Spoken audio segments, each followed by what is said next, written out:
All right, it is 7 o'clock, and so I will call the meeting to order. This is the regular City Council meeting for June 5th. Welcome, everyone. Our first order of business, just a reminder, turn your cell phones on silent. Mine is. And then join me for a Pledge of Allegiance. I pledge allegiance to the flag of the United States of America and to the republic for which it stands, one nation, under God, indivisible, with liberty and justice for all. So just a few quick introductions before we approve the agenda. I'm Lisa Whalen, I'm the mayor, and next to me are council members Kathleen Refkin, Ann McGregor, Peter Vickery, Claudia Lacey, and then we have staff with us, with our city engineer Allison Fauski with WSB, and then Director of Public Works Gary Peters, Director of Administration Ali Paulfus, City Clerk Don Motzko, and then next to me on my right we have Jasper Krugel, who is our City Administrator, Brian Grimm, our Finance Director, and then also with us this evening, our City Attorney, Sarah Sansala with Kennedy and Graven. And then welcome Patrick, our Sergeant, Patrick Cummings, sorry. Yeah, I was going to call you Pat, sorry. Sergeant Cummings is with us this evening because Chief Falls is out playing golf. I might say, for a good cause, He's trying to raise some funds for the Crime Prevention Fund. You know, I always had to laugh because we always used to call it the Crime Fund. And I'm like, yeah, wait a minute now, that's not right. It has to be Crime Prevention Fund. So with that said, any additions to the agenda? Changes? Hearing none, is there a motion to approve the agenda as presented? So moved. Thank you, Ms. Refkin. Is there a second? Second. Okay. I wasn't sure if you... I wasn't quick enough. You weren't quick enough. All right. The second was made by Ms. McGregor. All those in favor signify with aye. Aye. All those opposed, motion passes.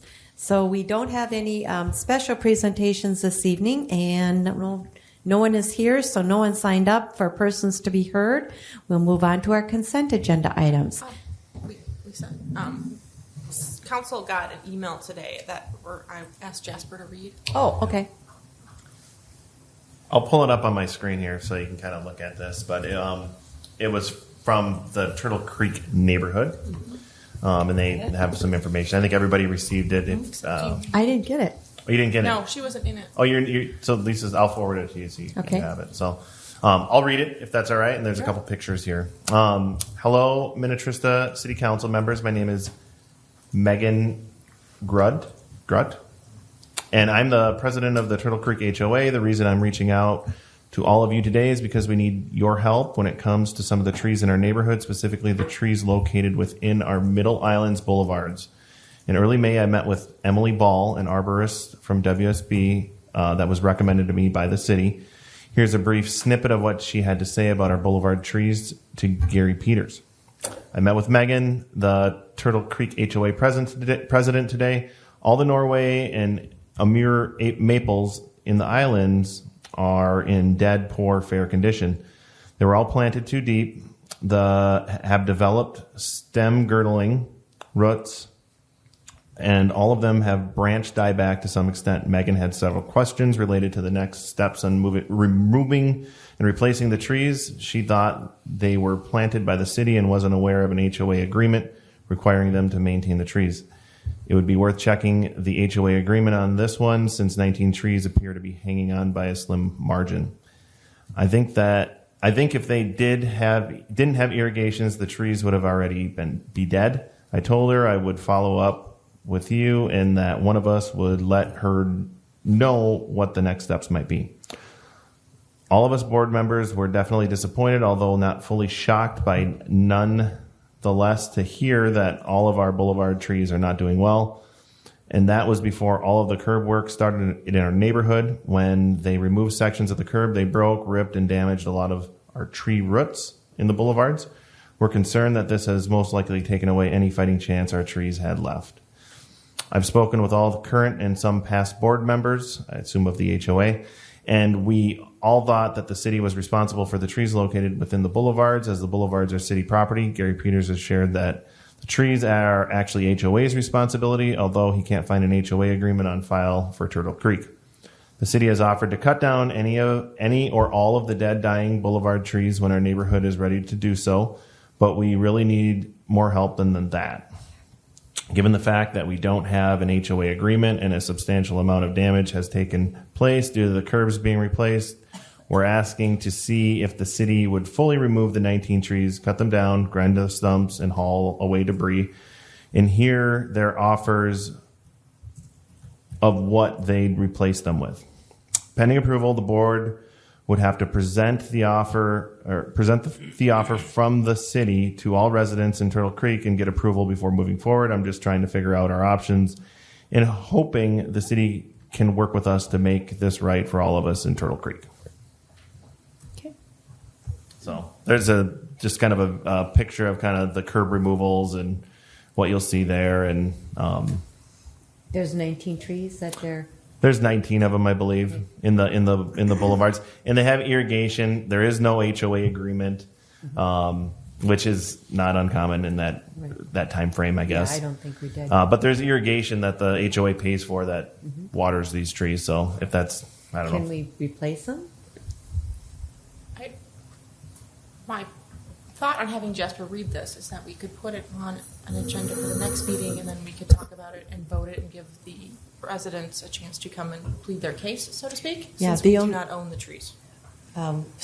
Yeah, and I would normally say that. Now, the next meeting might be a bit short, so maybe what we should do, and this is not a good time for tree planting, so what if we put them on for our July meeting at a work session? Sure. I mean, I don't think we're in a rush to replant if that's what we're going to do, but I don't think we might not even want to replant until the fall. Might be something we can talk about. But anyhow, why don't we because we are trying to make a short agenda for our next June meeting, maybe put it on for our July meeting, and maybe put it on a work session? Okay, that sounds good. Okay. So I'm sorry, are we responsible for those trees if we plant them? Like if they start dying, do we then have to? It's unclear. So if we were responsible for them, and I'm maybe speaking for Gary a little bit, but we would likely plant different trees, maybe not even plant trees at all. They're kind of they're maintenance. They're a maintenance headache, we'll say. So we could talk about it in July. So it's unclear. Usually there's an agreement, like in Woodland Cove, there's an agreement of who takes care of what. Turtle Creek, not so much. Most of our HOAs do have agreements. For some reason, this one does not. So, I mean, and they are willing to have a written agreement with us. And Kenny Graven did send one over that we can use as a template for to do that eventually when we decide to do this. But, as far as the islands go, we don't want them anyways. We don't want the islands, period. In my opinion, they could all go. Now, concrete, Gary. everything. All around. Very inconvenient in Minnesota. I'll be honest. I mean, it is a maintenance nightmare, but we have them in. There's islands in everywhere. Painters Creek has them. I'm trying to think what Woodland Cove has them. Woodland Cove, but I'm just trying to think of what's the Red Hunter's Oak has them. Yeah. Orchard Cove, Sunnybrook. They all have them, and they all maintain everything. And I mean, it's all done. Through the HOA and don't have any problems. But we're doing the same thing in Painters Creek, and they don't have any issues with their stuff in there, but they don't have any trees in them either. So, I mean, and I did suggest that if they do something in the future, not to plant trees in there, because trees will not grow there. I mean, unless you're going to dig a very deep hole and put a lot of black dirt in there, there's no way trees can grow in rock. And basically what's underneath there is basically class 5 because it's road base. Yeah. So, I mean, that's what's happening. I mean, we didn't, kill the trees or anything. So, but as far as I'm concerned, and looking at that, it was, when that was put in, you can see that the whole development, when it was platted and all that and designed, it was, had the irrigation sleeves put in. So, I mean, it was all done by the developer. Mm-hmm. Yeah. Okay. Well, we'll bring it back then at our work session in July. It'll be the second. We don't have a first meeting, so. Is there can you think of any reason why we would need to talk about it sooner than that? I mean, is there? No, I think if anything, I mean, we would be the ones removing the trees and, Okay. our staff, but then the grinding, we don't have that ability. And then to replace them, like you said, likely a fall or Right. something. Okay. So I think we're all right. Okay. All right. So then consent agenda items. Are there any that need to be removed?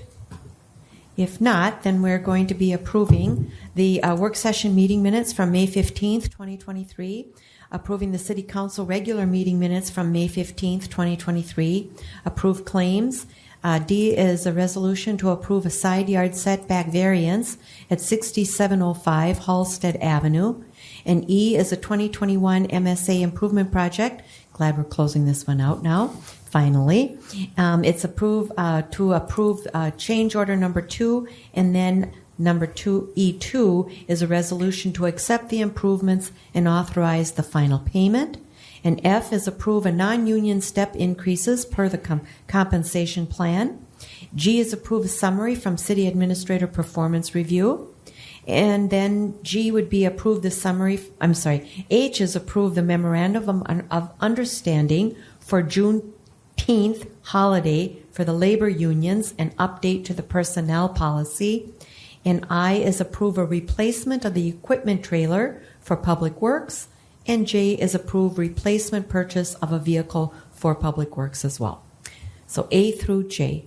Any questions, comments? Hearing none, is there a motion to approve consent agenda items A through J? So moved. Thank you, Ms. Lacey. Is there a second? Second. Thank you, Mr. Vickery. All those in favor signify with aye. Aye. All those opposed, motion passes 5-0. So we'll move on to our business items. We only have one. And is that Ms. Fauski? Yes, Mayor Whalen, members of council. Before you this evening is a consideration and proposal to authorize professional services to prepare quote packages for some pavement maintenance. Last year, we were unable to perform, to get a contractor in to do pavement maintenance. We quoted out the package and quotes came in too high. So we're going to take another crack at it this year and also take a look at some additional streets, which is included in your packet starting on page 88. There's just over 9 miles listed in the proposed pavement maintenance project. The majority of them are streets that were included in past street improvement projects, whether it be reclamation, reconstruction, or a mill and overlay. There's also a couple streets from the Woodland Cove neighborhood. So we are looking to do a couple different methods. There'll be crack fill, and then we were also looking at doing some chip seal with some of these roads. But also included in the proposed maintenance is some reclamation of some of these, not reclamation, reclamite. So what we're looking to do is reclamite is a little more specialized. It's not something we see with a lot of contractors that do pavement maintenance, and so we would anticipate pulling out the reclamite as a separate quote package, and then have the remaining crack fill, fog seal, and chip seal within a different quote package, and by doing so, we would render the proposed improvements each project would be underneath $175,000 quote max, as stated by state statute. So, like I said, we're looking to do some maintenance on these roads so that we can extend the longevity of these roads and improve the city's infrastructure. The proposed fee to prepare the quote package is included on page, I just lost it, I believe it's page 90, is $22,302. If the council authorizes the fee this evening, we're also requesting that you not only authorize us to prepare the quote package, but also to distribute the quote package so that we can get it in front of these contractors as soon as possible and get to render some hopefully positive pricing for the council. And then we would bring it back. Ideally, we'd like to come back at the end of the month, but we do want to get enough interest on it, particularly on these chip seal projects. We might be back in July with that, but we would certainly work towards that end of June goal we hope to meet that end of June goal to bring it back to the council meeting for consideration to award a quote. So with that, I would be happy to answer any questions that the council might have about the fee or the proposed project areas. Just a couple. So Minneapolis Avenue, we just did that in 21, actually, I think it was. It says 22 here. But, and now the reclamite is being proposed? Yes. What is reclamite number 1? And why are we only doing half of the road?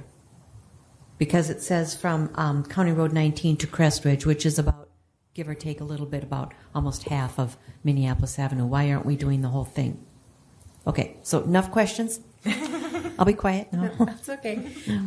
So the reclamite it's a new technique that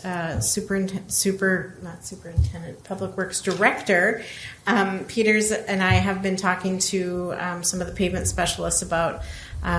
So it's a different mixture for pavement maintenance, and the key with reclamite is, I think 2 years is the limit on when you want to apply this mixture. So we're looking at. It's a sealant. It is. So it's Okay. kind of like it looks like a chip seal, but it's Doesn't even look like a chip seal, if I may.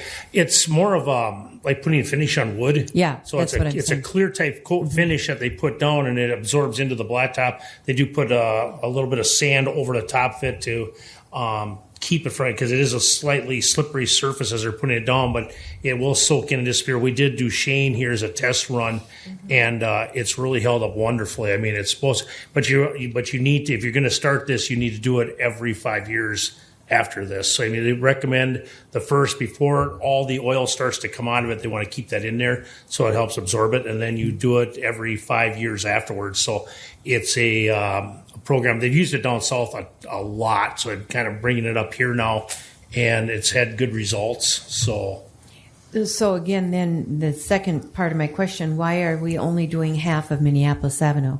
we're doing the whole thing. I think we just have it. I think he just has the wrong Okay. in there, so it will be the whole thing. So Okay, 'cause I know it she's just got a says couple areas here 19 that to are a Crest little bit Ridge. short, but it is the whole road. So. Okay. All right. I have a question. So when we did the bonding, we determined that everything in the bonding was going to be all the road projects. So why is this on top of the bonding projects? So Gary can jump in here if I'm speaking out of term, but we typically look at pavement maintenance we differentiate between a street improvement project and maintenance, and so we waited until these projects were bid and looked at what would be an appropriate budget for pavement maintenance, and that's why we're bringing it to the council at this point. Now that we're on the have awarded all of the street improvement projects, this is a different type. It's more of a maintenance activity. Yeah. Does this, Gary, is this going to come out of our maintenance budget? Correct. Yep. This comes, and it always has been. As long as I've been here, we've always done all the chip seal, the crack fill, and all that has always come out of the maintenance fund because it is a maintenance item. Right. So. And then what's our budget for this year? Do you know? 200,000. 200,000? Some of them were carried forward from last. Yeah, because we had one bid last year, and we held Yeah. it, and it was so expensive we held it back. Plus, we have roughly a little over 23,000, I think it was, Brian, correct, for escrow for the second stuff in edition Woodland escrow, Cove. so- So Okay. that'll contribute to that too. So Okay. So we didn't bond for this. So Correct. okay. The 5-year reclamite how expensive is that every 5 years once we start it? it all depends on the bid process. You know, when it comes back, there's only a few select companies that actually are doing it. There's different tradings, but it's the same type product. So we'll have to see what it comes at. You know, what it comes in as a bid at. It's no different actually than when they used to do the chip seal would always come in. Depending on what oil prices are and stuff like that. So it'll vary every year. So I could look up. I don't remember what it was for Duchesne, but. Do you have a sense of how long it's going to last or extend the life of the? Everything that they've done so far and the testing that MnDOT did and stuff that they've looked at, it'll help keep that surface in there, and extend out that overlay process till, more past that, the 10, 12 year to the 15, 20 year if you keep up with the process. So, and the roads we're doing, I mean, it's formulated for this, type of situation. That's why they want to keep that blacktop, get it while it's new and keep it there. I mean, so it actually bonds to it. I think a lot of problems with the old seal coat was when you're doing an older road with the newer formula, it just seems that, I don't know if the new polymers in there just didn't, it reacted with the older type blacktop, but we never did have good outcome with it. But this really has seemed to have really good outcomes for quite a while. Eden Prairie's been doing it now for 3 years, and they've had great success. So on the roads we're doing this year, will we expect to see those getting the reclamite next year then? Is that the plan? It's within the first 3 years is what you want to do it. You want to get it within that first 2 to 3 years, and then you space it out. So, yep, and then everything that's done, that's why you're kind of looking at. That's why I say we're really going to start looking at this maintenance budget, and it's going to have to, keep increasing every year to keep up with the needs, the crack field, to keep the water out. So I mean, it's a process. It's either A, you keep up with the maintenance, or B, you do what happens and just let it go and you start reclaiming and redoing everything, in the future. So it's like, I think it's money well invested to keep up. We're putting a lot of into the infrastructure. I think it's very, very easy to see that, maintenance it's no different than your car. You're going to change your oil every 5,000 miles. Hey, tires wear out, you're going to replace them. You're not just going to ride it and just, hey, let's just get rid of it, type deal. So, and I'm not going to lie to you, this stuff is not cheap. It's, but, it has to be done to really stop that big, huge expenditure down the road. So, Well, it doesn't stop the huge expenditure down the road. It extends it, or it'll extend the life. Yeah, eventually you'll have to pushes it redo out. everything. It delays it, right? But you're going to push that out, and hopefully. With that, then, does it also make the road better until you have to replace it? In other words, at what point do you stop doing the reclamite and let the road go until you replace it? Well, I mean, that's what we'll have to determine, when you start looking at this. I mean, it'll be down the road when we start doing our new PCIs. How is it looking on the surface? What's it looking like? Do some core samples, see how it's surviving underneath there. Mm-hmm. That'll be the big determination, to look and see how it is in 10 years, 15 years, whatever we want to pick. Is it time to start looking at that? But we're really hoping to push these off. I mean, knock on wood, we've been really good with the stuff that we've put that 1-inch overlay on. They're really doing good. That's where we're going to crack seal them, to try to keep them filled. So, I mean, it's, to help prolong that life, so we get that extra, 5, 6, maybe 7, 8 years out of the roads. Mm-hmm. Do we know what happens when we stop doing the reclamite after we've done it? It's similar to anything. I mean, you're going to get that ultraviolet radiation. Will just, the sun will just start breaking down the asphalt. It's I mean, you can stop at any time you want, but it's same with crack filling. I mean, you stop doing the crack filling, you start getting cracks. The water gets in. Spring thaw, freeze starts to, make things worse. That's where you get potholes. So, and who knows? I mean, within 5 years, you may have a different product that comes out that might, just be as well. I mean, they're really looking into these different things, so. Does it matter that you do it on roads without curb and gutter? Does that affect it at all? No. Nope. If I may, ideally, what we're going to do is extend the time, that we do our first mill and overlay. So typically 15 years is what we kind of shoot for. With the reclamite, hopefully it'll be 25 years, and then that'll just ultimately push everything back, and maybe even longer if it works that well. So ideally, it'll prolong before we have to expend large amounts of money. But it is kind of an experiment in Minnesota, but there's proven case studies that it's working right now, but time will tell. Okay. Good question. See. All right. Any other questions? Thank you, Kathleen. No, seriously, you keep saying you don't want to ask stupid questions. You don't ask stupid questions. They're good questions. All right. So with that, is there a motion then to approve professional services agreement for the 23 pavement maintenance project? So moved. Thank you, Kathleen. And I think Mr. Vickery seconded that. Thank you. Any other questions? Hearing none, all those in favor signify with aye. Aye. Aye. All those opposed, motion passes. So next we have staff reports. We're going to start with our city engineer. Road project update. Thank you, Mayor Whalen, members of council. So I'll start with the overlay project, as that one's the furthest along. So if you've driven through any of the neighborhoods and you saw earlier in the email from Turtle Creek, they've got all the curb and gutter replacements completed.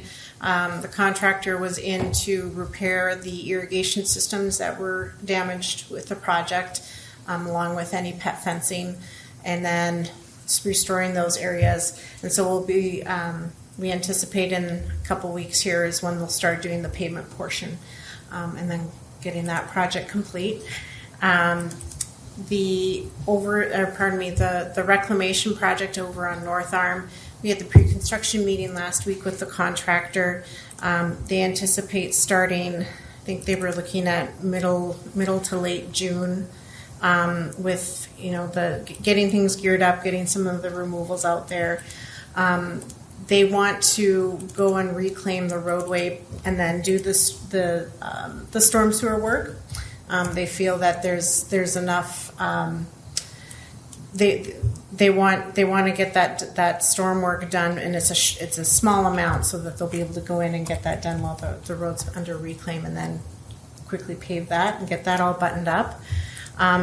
And then last but not least, our reconstruction project. They had tree removals were being done last week. I'm not sure if they finished up today yet. And so we've been working with residents, communicating with them when we've marked a tree for removal, if they have a question, concern, making sure that we're addressing that. We did make some changes. And there was one resident, I can't remember the exact address, but working with them to save the tree, and make an accommodation in order to do so. But also likewise, where it makes sense, if there's a tree that was kind of, on the fence, we tried to save them, and also their residents are like, no, actually, I think it would be best if that tree went. So we'll be looking to get that one started up here. The first phase of that project will be Eastview, and then just a small part of Morning View Drive. And the reason they extended that phase 1 limit is they want to go to the low point so that they can get the storm sewer in, which made sense. So we adjusted the phasing program the phasing plan for that. The project website is up to date. So on the construction newsletter, we did direct people to the project website. There's also a hotline set up for folks. For those that still like to make phone calls. Otherwise, we do have, and it's a generic email address for City of Minnetrista, and we set it up for all 3 projects, just so that we're able to tell by the question where they're at, and when they indicate their address, and the goal with that, and I think, I know for myself, and I think Gary would agree, it's really nice to have one depository for all the questions that come in, and then we're able to better track how much communication comes through the project, because I think council would be interested in hearing that, how many email inquiries did we get in hotline? And so making sure that those things are getting tracked. The majority of those questions can be answered by our communications specialist that's been assigned to the project, but she also knows when to delegate questions to somebody else. So we're making sure we're getting folks responded to within 1 business day is our goal. So. And I think it's important to be able to actually talk to a real person. I don't know about all of you, but if you've ever gone online and you try and get a hold of somebody and it's, nothing but a recording, it can be frustrating. So I appreciate that aspect. And also, I really like the aspect of getting back to them within 24 hours, because I think that's really important too. So I think the communication part will make your jobs easier as well, and our jobs easier too. So thank you. Council, any questions? Okay. Any other updates from staff? Well, I don't want to steal any thunder from you, but we have the bus tour tomorrow. I think we have a full bus, so that's exciting. That's scheduling wise as far as city events goes. That's about it. And then we have the meeting on the 26th. So because of Juneteenth this year being a holiday, which would have been our regular council meeting, that's been moved to the following Monday. So we will be meeting Monday, June 26th. Time to be determined. It will either be 4 or 5 o'clock, 4 or 5, somewhere in that time frame, and we'll post that time in the appropriate time frame. But you forgot we had a very interesting meeting this morning with Bram McCrady, the owner of Lifetime Fitness, and he met with us in the police department space that we will be building out to make it into a training and a workout room. We're very excited about it. He's going to be providing us with all of the equipment that we need, and modern equipment. And also he even offered to send one of his guys over to help train on the equipment as well as kind of a program. So we're really excited about it. As you know, we received the $200,000 contribution from another resident, and we're going to be using that to finish off the space. And he felt that that would be sufficient to finish off that space. So, and he's using his guys to do that. So we're just super excited about this for our police department. So we don't have a time frame yet, so we'll let you know, and we'll of course make a big deal out of the completion of that. So I'll attend the meeting for the Planning Commission meeting, since I'll be here anyway. We all will be. I'll volunteer to continue on. And then the bus tour, and I was on vacation, so that's all the meetings I had. I think that's it then. Anything else? All right. We can then be adjourned if there's a motion. Oh, I'm sorry. I'm sorry. Go ahead. If you don't want to hear it, I don't care. I can just give it to Allie. She can put it in the notes. Go ahead.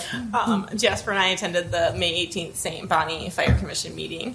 They are currently fundraising for a washer for their turnout gear. At that meeting, they'd gotten about $8,000. It costs a little over $10,000, and he figured they'd get the money for that. The partnership with Mound is going well. No issues there. They're getting quotes this summer to repair the concrete in front of the station. The first quote came in at $91,000, and they're going to get 2 additional quotes. Pending that, they'll get the repair done late summer. It's bad. The concrete in front is very bad. The new truck is still slated to arrive, be completed in June 2024. Budget is going to increase by 7.75%. Most of that is going towards the dollar raise per hour for the firefighters, up to $13.60 from $12.60. So it's tied to the dollar raise, but then also the additional calls are more hours, so that adds up to that. The pension increase for 2024 will not come out of the budget because their pension is currently funded around 125%. That's good. They're good. Yeah. They have had 91 calls to date for 2023, which is up from 71 at this time in 2022. Daytime response from the firefighters is still around 4 or 5 guys per call, so that's going good. They have recruitment for 2023. They have 2 new academy recruits starting in the fall of 2023, and they will have another female again. Great. So, Wonderful. they are creating a 3rd assistant chief of training, which helps as the department grows, and then also have another chief level officer who can respond to the mutual aid calls. He's the one with the white hat, so he can be in charge. Main topic of the meeting was, as we discussed in the work session, the contract and what happens with the money from sales of trucks going back into the fire capital outlay budget and also the WAFTA account. So Jasper and Sarah will be working on some new language for the contract and then working with the other 2 townships on the contract so we can all be on the same page with St. Bonnie. Good. Thank you. I was looking at the clock saying, hey, we could really get done by 7:30. So anybody else have, I should say. No, I do have. It's summer. I attended Trista Days for the first time, and wow, I mean, there were cars all the way, parked all the way down here and all the way up here, and kids everywhere, I got to meet both fire chiefs and check out their trucks, and met Jasper and his family. It was really fun and great barbecue. I didn't get to the ice cream, unfortunately. Anyway, I was just so impressed that all these young families were here. I mean, it just, it's really good to see that interest and excitement. So I did that, and then I went to the Planning Commission, and having been on the Planning Commission and now on the council, I realized how much the council relies on the Planning Commission decisions, and so I told them that we really value that, and so that was good. Not much going on with the Pioneer Sarah Creek watershed. We went through the budget, and then I had a separate hour-long conversation with Amy, the administrator, to understand the budget much better than I was. And then I listened in on the League of Minnesota Cities discussion of bonding bill, and I can't say I'm any smarter. I mean, it's just overwhelming. It sounds like we might have some potential money for the police department, but that maybe I don't think it went through. did it. Not the big one that we were talking about earlier, but there is some additional funding to help with some of the unfunded mandated training. So they're going to give us a little bit extra there. I think just through the normal means they've increased that, but not the $550 or $330 million bill that was kind of floated around. But there will be additional funds for some of the additional trainings that we're required to do. Yeah, it seemed like we didn't qualify for whatever reasons. And then I also attended a seminar from the Minnesota counties. It was Managing Difficult Conversations was the title, which I thought that was a good skill to have. Mm-hmm. And it was good. It was a university professor of psychology that talked about that. And his background was in dealing with family strife, so I figure he's probably got a really good background for teaching that. And then of course Brian and Jasper learned in on your going through the budget, and we're quite good there. Yeah, that was good. So that's what I've been up to. Good. Well, lots. Yep. All right. That's it then. So then now is there a motion to adjourn? Thank you, Ms. Lacey. Is there a second? Second. All right. Ms. McGregor made that second. All those in favor signify with aye. Aye. All those opposed. Motion passes.